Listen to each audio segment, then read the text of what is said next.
जय मां कामाख्या। कामाख्या टोने में आपका स्वागत है मित्रों।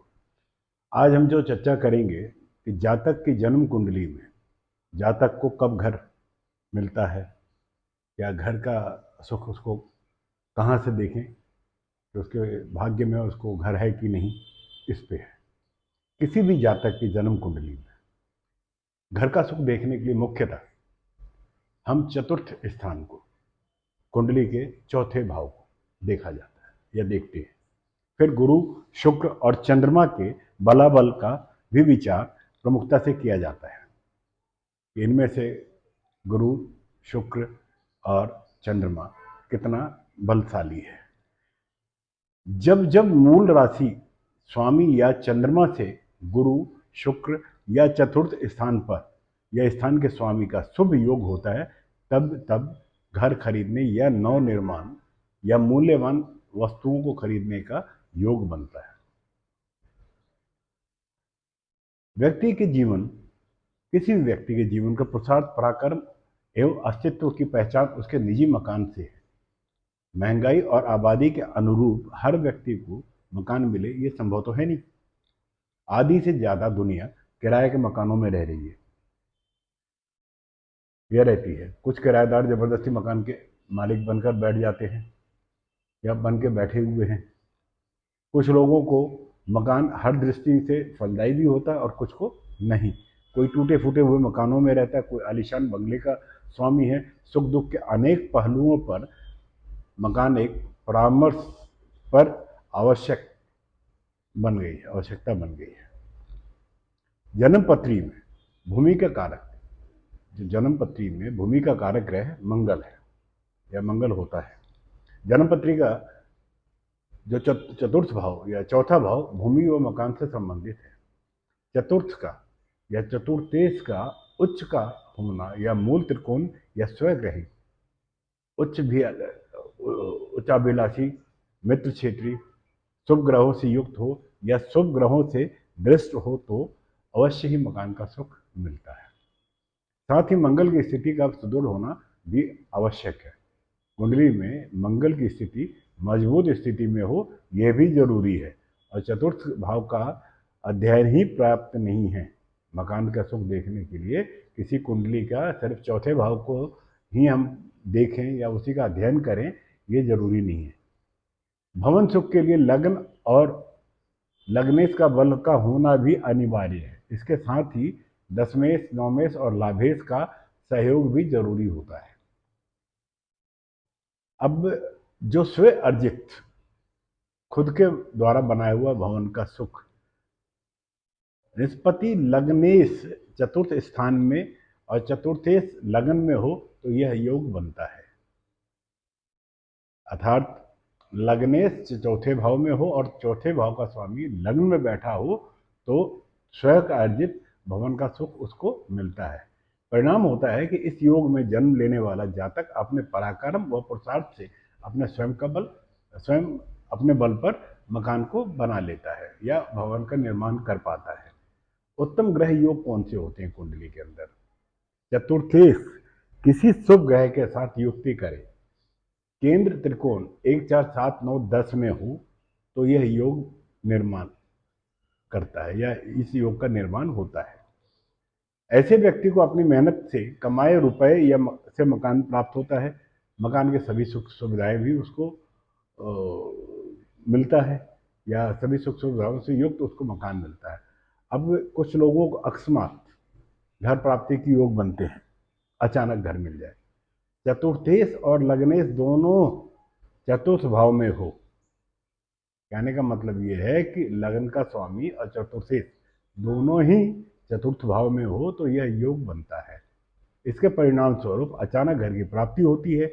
ये दूसरों का घर भी बना बनाया होता है जो इसको अचानक मिल जाता है। एक से अधिक मकानों का जो योग बनता है चतुर्थ स्थान पर चतुर्थेश दोनों चर राशियों में 1 4 7 10 में हो, चतुर्थ भाव के स्वामी पर शुभ ग्रहों का प्रभाव हो तो ऐसे व्यक्ति को एक से अधिक मकान के प्राप्त होने के योग बनते हैं। ऐसे व्यक्ति के अलग अलग जगहों पे मकान होते हैं, वह मकानों को बदलता रहता है।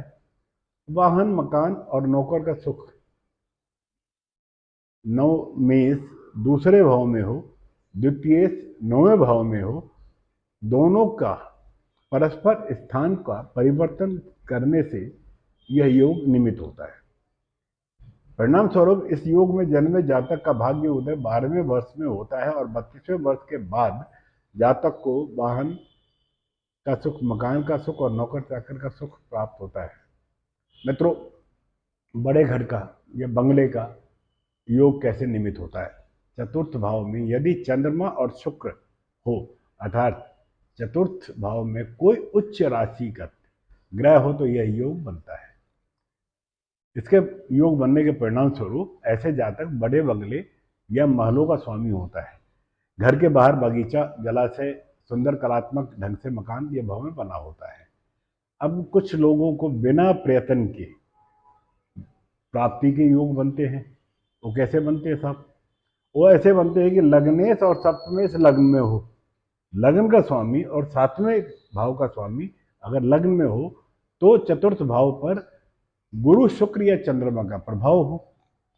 इसके परिणाम स्वरूप ऐसा व्यक्ति, ऐसा जातक बड़े बंगले, महलों का स्वामी होता है। घर के बाहर बाग बगीचे होते हैं, जलाशय, सुंदर कलात्मक ढंग से इसका मकान बना होता है। अब बिना प्रयत्न के भी प्राप्ति का जो दूसरा योग है वो है चतुर्थ भाव का स्वामी उच्च, मूल त्रिकोण या स्वग्रही हो तथा नौमेश केंद्र में हो तो यह योग निमित्त होता है। ऐसे जातक को बिना प्रयत्न के ही घर मकान मिल जाता है। मित्रों, ये तो घर प्राप्ति का है। अब ग्रह नाश योग कौन सा होता है?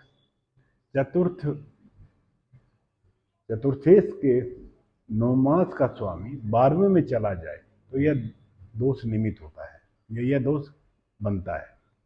चतुर्थेश के नौमास का स्वामी 12वें भाव में चला जाए तो यह दोष बनता है। ऐसे जातक को अपनी स्वयं की संपत्ति व घर से वंचित होना पड़ता है। उत्तम कोटि का योग चतुर्थेश और दशमेश एक साथ केंद्र में हो तो उत्तम व श्रेष्ठ घर प्राप्त होता है। कोठी या बड़ा मकान का सुख उसको मिलता है। अब चर्चा हम इस पे कर लें कि घर सुख संबंधी कुछ ज्योतिषीय सिद्धांत क्या है।